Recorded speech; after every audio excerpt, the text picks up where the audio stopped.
વિદ્યાર્થી મિત્રો, આજે આપણે ધોરણ 8 પાઠ 7 આબોહવાકીય ફેરફાર એના વિશે આગળ અભ્યાસ કરીશું. આપણે ગયા વિડિયોની અંદર આબોહવામાં ફેરફાર શા માટે આવે છે, આબોહવા એટલે શું, હવામાન એટલે શું, ગ્લોબલ વોર્મિંગ એટલે શું, ગ્રીનહાઉસ ઇફેક્ટ એટલે શું, એ બે વિડિયોની અંદર આપણે સમજ્યા. આબોહવા અને હવામાન વચ્ચે મોટો તફાવત રહેલો છે. ગ્લોબલ વોર્મિંગ નામની સમસ્યા જે આજે આખી દુનિયાને હેરાન પરેશાન કરી રહી છે. ગરમીના પ્રમાણમાં અતિશય વધારો, જેને કારણે દુનિયાના બધા દેશો એ સમસ્યાને સોલ્વ કરવા માટે ચિંતિત છે. એ ગ્લોબલ વોર્મિંગની સમસ્યા. હવે ગ્લોબલ વોર્મિંગની સમસ્યા જેને ઇફેક્ટ કરતા 5 વાયુઓ, ગ્રીનહાઉસ વાયુ, એના વિશે પણ આપણે અભ્યાસ કર્યો કે જે ગ્રીનહાઉસ વાયુઓ છે જે પૃથ્વી ઉપરની ગરમીની અંદર વધારો કરી રહ્યા છે. હવે આજે આપણે એ વાયુઓ છે એનું પ્રમાણ ભૂતકાળની અંદર કેટલું હતું, કેટલા ડિગ્રી ટેમ્પરેચર છે ભૂતકાળમાં નોંધાયેલું છે, એમાં કેટલો વધારો થયો, પૃથ્વી ઉપર અલગ અલગ વાયુઓ છે એનું પ્રમાણ કેટલું હોવું જોઈએ, બેલેન્સ ન હોય તો શું થાય, કયા કયા વાયુઓ એ વાતાવરણની અંદર કઈ રીતે ગરમી ઉત્પન્ન કરે છે, આપણે કયા સાધનો વાપરીએ તો જેને કારણે પૃથ્વી ઉપર તાપમાન વધે છે, વગેરે પોઈન્ટની આજે આપણે ચર્ચા કરીશું. સૌથી પહેલા ppm એવું એક માપ છે, પાર્ટ પર મિલિયન, એટલે કે કોઈ વસ્તુનો 10 લાખનો ભાગ, એને પાર્ટ પર મિલિયન એટલે કે ppm કહેવાય. આજે વાયુઓ છે એનું પ્રમાણ માપવા માટે ppm એવો એકમ માપવામાં આવે છે.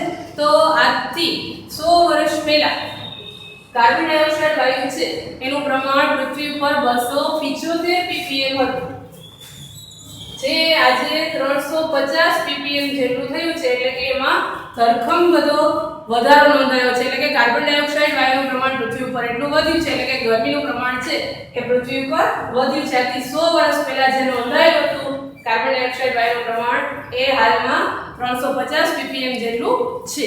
એટલે ppm એટલે કોઈ વસ્તુનો 10 લાખનો ભાગ કરી એટલા સૂક્ષ્મ માપને ppm કહેવામાં આવે છે, પાર્ટ પર મિલિયન. હવે પૃથ્વી ઉપર અલગ અલગ પ્રકારના અનેક વાયુઓ રહેલા છે. એ વાયુઓનું પ્રમાણ છે એ બેલેન્સ રહેવું જોઈએ, સંતુલિત રહેવું જોઈએ. જો એ વાયુઓનું પ્રમાણ છે એ બેલેન્સ ન રહે, કોઈ વાયુના પ્રમાણમાં અતિશય વધારો કે કોઈ વાયુના પ્રમાણમાં ઘટાડો થાય તો એની અસર પૃથ્વી ઉપર અને સમગ્ર જીવસૃષ્ટિ ઉપર પડે છે, જે આપણે ભોગવવી પડે છે. તો પૃથ્વી ઉપર બધા વાયુઓનું પ્રમાણ છે એ સંતુલિત એટલે કે બેલેન્સ રહેવું જોઈએ. આપણે સામાન્ય રોજબરોજની જિંદગીની અંદર આપણે જે વસ્તુઓ જમીએ છીએ, જેનો આપણે ખોરાક તરીકે ઉપયોગ કરીએ છીએ, એ બધી જ વસ્તુઓ ઘરની અંદર મમ્મી કે કોઈ પણ લેડીઝ છે એ વસ્તુઓ બનાવે છે, રસોઈ તૈયાર કરે છે. એ બધાની અંદર આપણને ખબર છે કે એ વસ્તુઓની અંદર જે પણ માપ હોય છે એ કંઈક નિશ્ચિત હોય છે, નક્કી હોય છે.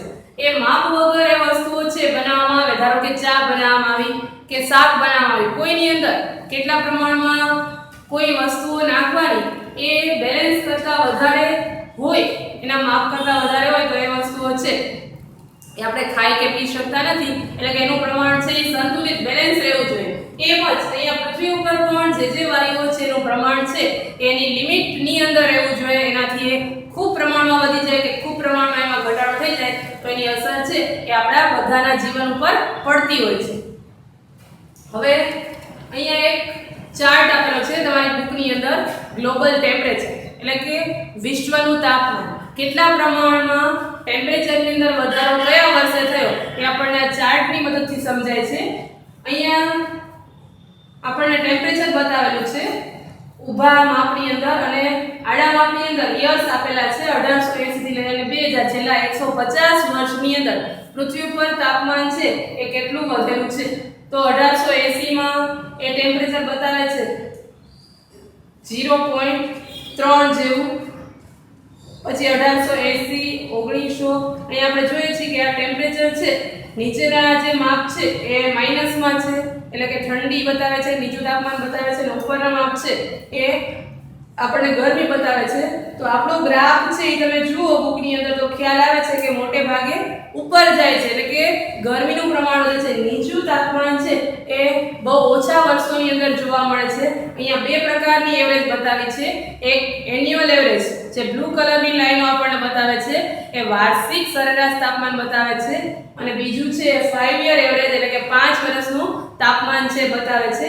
બંનેની અંદર તમે બ્લુ અને રેડ બંને લાઈન જુઓ તો એ ગ્રાફ છે ઉપરની તરફ ગતિ કરે છે એટલે કે તાપમાન છે એમાં દિવસે વધારો થતો જાય છે, ઘટાડો થાય છે એવું બહુ ઓછું નોંધવામાં આવ્યું છે. એટલે કે પૃથ્વી પર સતત ગરમીનું પ્રમાણ છે વધતું જાય છે એવું આપણને આ ગ્રાફની મદદથી, આ આલેખની મદદથી જોવા મળે છે. એટલે કે દુનિયાની અંદર આ તાપમાન વધવાની સમસ્યા છે એ સતાવી રહી છે. આ વૈશ્વિક તાપમાન છે એટલે કે વિશ્વના લોકોને નડતી સમસ્યા છે. અહીંયા આપણને ચા અને ખાંડનું ઉદાહરણ આપી. ચા અને શાકની અંદર જે રીતે મીઠું કે ખાંડ એનું પ્રમાણ છે લિમિટેડ હોવું જોઈએ, એ જ રીતે પૃથ્વી ઉપર વાયુનું પ્રમાણ તો બેલેન્સ હોવું જોઈએ, સંતુલિત હોવું જોઈએ એવું સમજાવે છે. હવે અહીંયા એક આપણને ટેબલ આપેલું છે, એક કોઠો આપેલો છે જેની અંદર કયા વાયુઓ છે જે ગ્રીન હાઉસને અસર કરે છે, એ કેટલા પ્રમાણમાં કયા સાધનો છોડે છે એનો એક કોઠો આપેલો છે. આ વસ્તુઓનો વપરાશ કરી તો એમાંથી આપણને આવા ગ્રીન હાઉસને અસર કરે એવા વાયુઓ છે એ કેટલા પ્રમાણમાં બહાર નીકળે છે એટલે કે ઉત્સર્જિત થાય છે. હવે સૌથી પહેલા સમજાવે છે થર્મલ પાવર મેથડ. માત્ર 200 મેગાવોટ જે વીજળી ઉત્પન્ન કરે છે એવું થર્મલ પાવર સ્ટેશન છે કે વર્ષે 9 લાખ ટન કેટલું ગ્રીન હાઉસ વાયુ છોડે છે તો 9 લાખ ટન. 1 ટન એટલે 1000 કિલોગ્રામ. એવું 9 લાખ ટન વાયુ છે એક વર્ષની અંદર માત્ર 200 મેગાવોટ વીજળી જે ઉત્પન્ન કરે છે એવું પાવર સ્ટેશન છે એ ગ્રીન હાઉસને ઇફેક્ટ કરતું એટલે કે એ વાતાવરણમાં ગરમી વધારતા વાયુને ઉત્સર્જિત કરે છે, વાતાવરણમાં છોડે છે. માત્ર એક જ 200 મેગાવોટ વીજળી ઉત્પન્ન કરતું પાવર સ્ટેશન. હવે વિચારો કે એક શહેરની અંદર, એક રાજ્યની અંદર, દેશની અંદર આવા કેટલા પાવર મથકો હશે, કેટલા પાવર સ્ટેશનો છે જે વીજળી ઉત્પન્ન કરતા હશે અને ઓવરઓલ દુનિયાની અંદર આવા કેટલા પાવર સ્ટેશનો હશે તો કેટલા પ્રમાણમાં આવા ગ્રીન હાઉસ વાયુને અસર કરે એવા એ વાયુઓને બહાર છોડે છે, એટલી ગરમી છે એને આ પાવર સ્ટેશનો છોડે છે. હવે આનો મતલબ કે આપણે વીજળી ઉત્પન્ન કરવી નહીં અથવા તો વીજળીનો ઉપયોગ કરવો નહીં ના, તો એવું તો કદાચ શક્ય છે નહીં કે આપણે વીજળી વગર અત્યારે રહી શકીએ. પરંતુ આપણે જે વીજળીથી ચાલતા સાધનો છે એનો દુરુપયોગ ઘટાડીએ તો આપણે એટલા પ્રમાણમાં વીજળી છે એનું ઉત્પાદન ઓછું કરવું પડશે. તો આ એનો ઉપાય છે. ત્યાર પછી છે મોટર કાર. બીજું સાધન આપ્યું છે મોટર કાર. વાર્ષિક 17 કરોડ ટન એક કાર છે એ 17 કરોડ ટન જેટલો ગ્રીનહાઉસ વાયુ છોડે છે. ટનની અંદર આપ્યું છે 1 ટન એટલે 1000 કિલોગ્રામ. હવે ત્યાર પછી એસી છે. હવે મોટર કાર છે 17 કરોડ ટન જેટલો ગ્રીનહાઉસ વાયુ ઉત્સર્જિત કરે છે. આપણે કારનો ઉપયોગ પણ બંધ કરવો એવું ન કહી શકીએ, પરંતુ જ્યાં આપણે પબ્લિક ટ્રાન્સપોર્ટથી મુસાફરી કરી શકીએ, કામે જઈ શકીએ તો ત્યાં આપણે આપણી પોતાની પર્સનલ કાર છે એનો ઉપયોગ ટાળીએ અથવા તો અઠવાડિયાના અમુક દિવસો છે એ વખતે 2 વ્હીલર 4 વ્હીલર વગર ચલાવીએ જેથી આપણે વાતાવરણને પ્રદૂષિત કરતું અટકાવી શકીએ. તો આવો ઉપાય આપણે પ્રેક્ટિકલી કરી શકીએ. ત્યાર પછી એસી સરેરાશ 2 કલાક યુઝ કરવામાં આવે તો 24 કલાકની અંદર 2230 કિલોગ્રામ જેટલો ખરાબ વાયુ છે એ છોડે છે. એટલે એનો પણ આપણે બિનજરૂરી ઉપયોગ છે એ ટાળીએ તો આપણે એ વાયુથી બચી શકીએ. ત્યાર પછી ટીવી 24 કલાકની અંદર 190 કિલોગ્રામ જેટલો ગ્રીનહાઉસ વાયુ છોડે છે. ટ્યુબલાઇટ 24 કલાકની અંદર 88 કિલોગ્રામ જેટલો એ ગ્રીનહાઉસ વાયુ ઉત્સર્જિત કરે છે. કમ્પ્યુટર 24 કલાકની અંદર 130 કિલોગ્રામ જેટલો એ વાયુ છોડે છે અને ફ્રીજ 24 કલાકની અંદર 920 કિલોગ્રામ વાયુ છોડે છે. આ બધા જ સાધનોનો ઉપયોગ આપણે સદંતર બંધ કરી શકીએ એવું નથી, પરંતુ એનો જે બિનજરૂરી ઉપયોગ કરી અને વાતાવરણને આપણે પ્રદૂષિત કરવામાં, ગરમ કરવાની અંદર ફાળો આપતા હોય તો એને આપણે ઓછો ચોક્કસ કરી શકીએ છીએ. એના માટે આપણે થોડું કાળજીપૂર્વક આપણું જીવન છે એ જીવવું જોઈએ. હવે અહીંયા એક વર્લ્ડ મેટીઓરોલોજીકલ ઓર્ગેનાઇઝેશન WMO જે વાતાવરણ વિશ્વનું હવામાન નોંધતી સંસ્થા છે. વર્લ્ડ મેટીઓરોલોજીકલ ઓર્ગેનાઇઝેશન એટલે સંસ્થા વર્લ્ડ અને મેટીઓરોલોજીકલ ઓર્ગેનાઇઝેશન એટલે કે વિશ્વનું હવામાન માપતી સંસ્થા. એને કેવો રિપોર્ટ બહાર પાડ્યો છે કે 1850 થી 1885 સાલથી અત્યાર સુધીમાં 2008 નું વર્ષ છે એ સૌથી વધારે ગરમ હતું, એટલે સૌથી વધારે તાપમાન છે એ 31 ડિગ્રી જેટલું નોંધાયું હતું. તે અત્યાર સુધીના 1961 થી 1990 ના સરેરાશ ટેમ્પરેચર કરતાં વધુ હતું. આ WMO સંસ્થા છે એનો રિપોર્ટ છે, એવું કહે છે કે 1961 થી 1990 જે 30 વર્ષનો સમયગાળો છે એનું જે સરેરાશ તાપમાન નોંધવામાં આવ્યું એના કરતાં 2008 ના વર્ષનું તાપમાન છે એ વધારે હતું, એટલે કે છેલ્લા 30 વર્ષના સરેરાશ તાપમાન કરતાં આ 2008 ના વર્ષનું ટેમ્પરેચર છે વધારે આવ્યું. એને 1850 થી એ રિપોર્ટ નોંધેલો છે. 1850 થી લઈ અને આ 1990 સુધીના વર્ષની અંદર 2008 ના વર્ષનું તાપમાન છે એ છેલ્લા 30 વર્ષના સરેરાશ ટેમ્પરેચર કરતાં વધારે હતું, એટલે કે આ ગરમીનું પ્રમાણ છે દુનિયામાં વધી રહ્યું છે એવો આ WMO સંસ્થાએ એક એવો રિપોર્ટ બહાર પાડ્યો છે.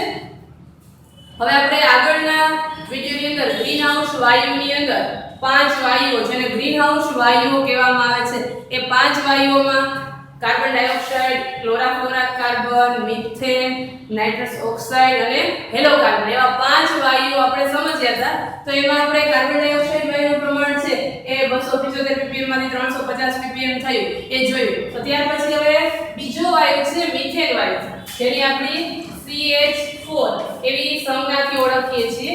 તો આ મિથેન વાયુ છે એ પશુઓ છે એ એની ઉચ્છવાસની પ્રક્રિયા એની અંદર એ વાયુ એ છોડે છે, એના પાચન તંત્રની અંદર જે પ્રક્રિયા થાય છે એની અંદર એ મિથેન વાયુ છોડે છે, કચરાની અંદર એ મિથેન વાયુ છે ઉત્સર્જિત થતો હોય છે. તો આ મિથેન વાયુ છે એ 315 ppm હતો, એનું માપ પણ ppm માં છે. તો જે 1764 ppm થયું છે 2005 માં 315 ppm નોંધાયેલું હતું, એમાંથી અત્યારે મિથેન વાયુ 2005 ના આંકડા પ્રમાણે 1764 ppm જેટલો વધારો એમાં થયો છે, એટલે કે મિથેન વાયુનું પ્રમાણ લગભગ 6 ગણા જેટલું વધ્યું છે. આટલો મિથેન વાયુ છે વાતાવરણની અંદર વધ્યો. હવે મિથેન વાયુ છે એ ક્યાંથી નીકળે છે? તો એક તો પશુઓના ઉચ્છવાસની અંદર, પશુઓ જે શ્વાસ લે અને બહાર શ્વાસ છોડે એ પ્રક્રિયાની અંદર, અને એના શરીરની અંદર જે ચયાપચયની ક્રિયા, આંતરડાની અંદર જે પાચન થવાની ક્રિયા થાય છે એની અંદરથી પણ એ મિથેન વાયુ છે ઉત્સર્જિત કરે છે. 14 કરોડ ટન મિથેન વાયુ છે એ પશુઓના આંતરડામાંથી અને એના શ્વાસોશ્વાસમાંથી 14 કરોડ ટન મિથેન વાયુ છે છોડે છે. ત્યાર પછી ડાંગરની ખેતી, આપણે જે ચોખા વાવીએ છીએ એ ડાંગર છે એમાંથી પણ, એના છોડમાંથી પણ આપણને મિથેન વાયુ છે બહાર ઉત્સર્જિત થાય છે. 15 કરોડ ટન જેટલો ચોખાના પાક દ્વારા એટલો મિથેન વાયુ છે ઉત્સર્જિત થાય છે, એટલે કે બહાર છૂટે છે. અને કચરો સળવાથી, સેન્દ્રિય કચરો સળવાથી 7 કરોડ ટન જેટલો મિથેન વાયુ છે ઉત્સર્જિત થાય છે. એટલે આ બધા મિથેન વાયુ ઉત્સર્જિત કરે એવા મુખ્ય કારણો છે. તો એ બધાના પ્રમાણની અંદર ઘટાડો થાય તો આપણે મિથેન વાયુ છે એનું પ્રમાણ પૃથ્વી ઉપર ઘટાડી શકીએ. હવે ત્યાર પછીનો વાયુ છે નાઇટ્રસ ઓક્સાઇડ. તો નાઇટ્રસ ઓક્સાઇડ છે એનું પ્રમાણ પણ 270 ppm હતું, જે અત્યારે 319 ppm થયું છે, એટલે એમાં પણ વધારો થયો છે. હવે આપણે બધા જે રોજબરોજ શ્વાસોશ્વાસ લઈએ છીએ એની અંદર આપણે એક દિવસની અંદર લગભગ 22,000 વખત આપણે શ્વાસ લઈએ છીએ અને મૂકીએ છીએ. એક વ્યક્તિને વાતાવરણની અંદરથી લગભગ 16 કિલોગ્રામ જેટલો ઓક્સિજન છે એ શ્વાસ લેવા માટે જોઈતો હોય છે. આ ઓક્સિજન આપણને સાવ ફ્રી ઓફ, એ માત્ર ને માત્ર આપણને વનસ્પતિ દ્વારા મળે છે, એની આપણે કશી જ કિંમત ચૂકવવી પડતી નથી. છતાં એ વૃક્ષોને જાળવવા જોઈએ અથવા તો નવા વૃક્ષો વાવવા જોઈએ એવી સમજ હજી આપણે 100% કેળવી શક્યા નથી. આપણને જોઈતો રોજબરોજનો ઓક્સિજન છે એ માત્ર ને માત્ર આપણને વનસ્પતિ દ્વારા પ્રાપ્ત થાય છે. જો એ વૃક્ષો ન હોય તો વાતાવરણની અંદર ઓક્સિજનનું પ્રમાણ ઘટી જાય અને ફરજિયાતપણે આપણે શ્વાસ લેવા માટે જે ઓક્સિજન જોઈએ છીએ એ આપણે ક્યાંયથી ને ક્યાંયથી પણ એની ખરીદી કરીને રૂપિયા ચૂકવી અને આપણે ઓક્સિજન છે એ મેળવવો પડે. હવે આજે આપણે બધા જે ખોરાક લઈએ છીએ એની અંદર લગભગ આપણા ખોરાકની વસ્તુની અંદર 80% જેટલું વાયુનું પ્રમાણ હોય છે, અને આપણે 16 કિલોગ્રામ ઓક્સિજન છે એ લગભગ આપણે વાતાવરણમાંથી એક વ્યક્તિ એ લેતા હોઈએ છીએ. હવે આપણે કાર્બન ડાયોક્સાઇડ વાયુ વિશે સેમ કેટલું પ્રમાણ એનું વધ્યું, જે 275 ppm હતું જે 350 ppm થયો. મિથેન વાયુ છે જે 315 ppm હતો એ 764 ppm જેટલો થયો. નાઇટ્રસ ઓક્સાઇડ છે એનું પ્રમાણ 270 હતું એ 319 ppm થયું. હવે ત્યાર પછી ચોથો વાયુ છે ક્લોરાફ્લોરાકાર્બન, જેને આપણે CFC એવા ટૂંકા નામે ઓળખીએ છીએ. હવે CFC છે આ વાયુ ક્યાંથી ઉત્સર્જિત થાય છે, તો જે વસ્તુઓ આપણે વાપરીએ છીએ જેમાં એક છે ફોમ, આપણે જે ડનલોપ જે આપણા બેડશીટ ને એની અંદર જે યુઝ કરવામાં આવતું હોય છે, ડનલોપની ગાદી, સોફા કે વગેરેના આપણે જે તૈયાર કરવામાં આવે છે એની ગાદીઓ, એની અંદર પણ એ ફોમ હોય છે. ફોમની અંદર, પ્લાસ્ટિકની અંદર, ફ્રીજની અંદર, એસી છે એની જે સર્કિટ બનાવવામાં આવે છે, આ બધાની અંદરથી આ CFC વાયુ છે એટલે કે ક્લોરાફ્લોરાકાર્બન એ ઉત્સર્જિત થાય છે. એરોસોલ સ્પ્રે જે આપણે વ્હાઇટ ફોમ વાળો સ્પ્રે વાપરીએ છીએ એ સ્પ્રેની અંદર પણ આ CFC વાયુ છે એ ઉત્સર્જિત થાય છે, એનો વધારો થતો હોય છે વાતાવરણની અંદર આ વસ્તુ આપણે વાપરીએ છીએ. હવે આ જે સ્પ્રે છે એનું જે માપ છે એને એરોસોલ સ્પ્રે એવું કહેવામાં આવે છે. એરોસોલ છે એ એક નાનું માપ છે, 1 માઇક્રોન થી 10 માઇક્રોન સુધીના જે સૂક્ષ્મ કણો છે એને એરોસોલ કહેવાય છે. અને ઈ એરોસોલ એકદમ સૂક્ષ્મ કણો એમાંથી જે સ્પ્રે તૈયાર કરવામાં એને આપણે એરોસોલ સ્પ્રે કહીએ છીએ. 1 માઇક્રોન થી 10 માઇક્રોન આકારવાળા એકદમ સૂક્ષ્મ કણો એને એરોસોલ એવું માપ કહેવામાં આવે છે.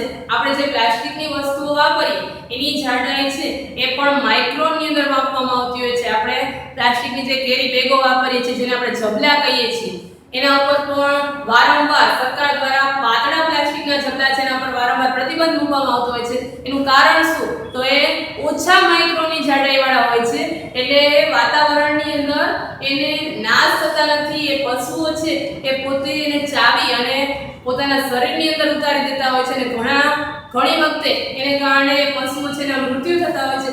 એટલે એવા પ્રકારના પાતળા પ્લાસ્ટિક છે એનો ઉપયોગ કરવા ઉપર સરકાર વારંવાર પ્રતિબંધ કરતી હોય છે. તો એ જે માપ છે એ માઇક્રોનનું માપ છે. આપણે ત્યાં 20 માઇક્રોન થી જે પતલા કેરી બેગ જબલાઓ છે એના વપરાશ ઉપર પ્રતિબંધ હોય છે. તો જે જાડા વ્હાઇટ કલરના બેગ હોય છે એ ઝાઝા માઇક્રોનના માપવાળા હોય છે એટલે કે ઝાઝી જાડાઈ વાળા હોય છે. તો એ આપણે વાપરીએ અને કચરાની અંદર એને ફેંકી દેવામાં આવે તો એ પશુઓ છે એને ચાવી શકતા નથી. એટલા માટે એ પશુઓ છે એને નુકસાન કરતા નથી. જ્યારે પાતળા પ્લાસ્ટિક વાળા આપણે જબલાઓ વાપરીએ છીએ તો એ ખોરાકની સાથે પશુઓ છે પોતાના શરીરની અંદર એ જવા દે છે, જેને કારણે એના શરીરમાં છૂટી જાય અને એના શરીરમાં ગાંઠો થવાનું કે એનું મૃત્યુ થવા જેવી પણ શક્યતાઓ રહે છે. એટલા માટે એ પાતળા પ્લાસ્ટિક વાળા જબલાઓ છે એને વાપરવા પર પ્રતિબંધ હોય છે. એ જે માપ છે એ માઇક્રોનનું માપ છે. તો એ માઇક્રોન કોને કહેવાય, 1 માઇક્રોન થી માઇક્રોન એટલે એકદમ સૂક્ષ્મ માપ.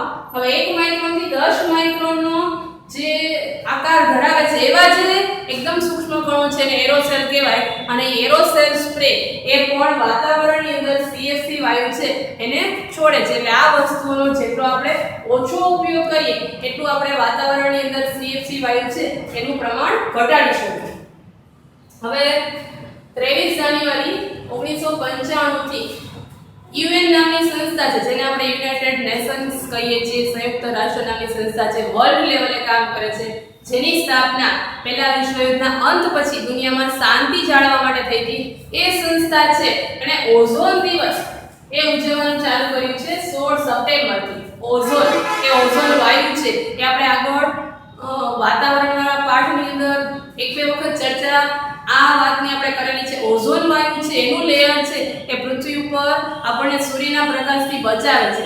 જ્યારે પૃથ્વી ઉપર સૂર્યપ્રકાશ આવે છે, આપણે પૃથ્વી ઉપર સૂર્યની ગરમીનો અનુભવ કરીએ છીએ ત્યારે એ લેયર છે એ વચ્ચે રહી અને આપણને હાનિકારક વાયુથી બચાવે છે. જે આપણા શરીર ઉપર સૂર્યના જે અલ્ટ્રાવાયોલેટ કિરણો છે, પારજાંબી કિરણો છે જે આપણને સીધી અસર કરે એની બદલે ઓઝોન વાયુ છે આગળ લેયર બનીને ઢાલ બનીને આપણને ગરમીથી બચાવે છે.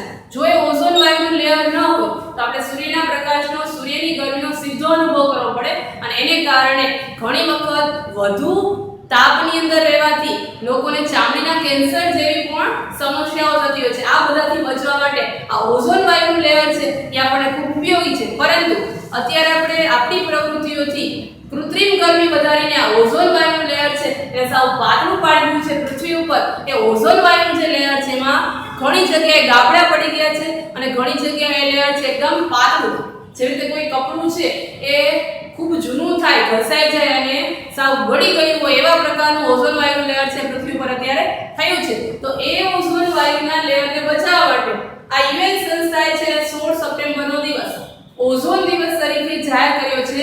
એટલે એ દિવસે આપણે ઓઝોન વાયુને બચાવવા માટે લોકોને જાગૃત કરી શકીએ, લોકોમાં જાગૃતિ આવે એના માટે આ દિવસને 16 સપ્ટેમ્બરના દિવસને ઓઝોન દિવસ તરીકે ઉજવો એવું જાહેર 1995ના ઠરાવથી કર્યો છે. એટલે ત્યાર પછીથી આપણે આ 16 સપ્ટેમ્બરના દિવસને ઓઝોન દિવસ તરીકે આખી દુનિયાના લોકો ઉજવે છે. અને ઓઝોન વાયુ અંગેના સેમિનારો, લોકોમાં જાગૃતિ આવે અને બચાવવા માટે શું કરી શકાય વગેરે પગલાં છે એ દિવસે વિશેષ પ્રમાણમાં લેવામાં આવતા હોય છે.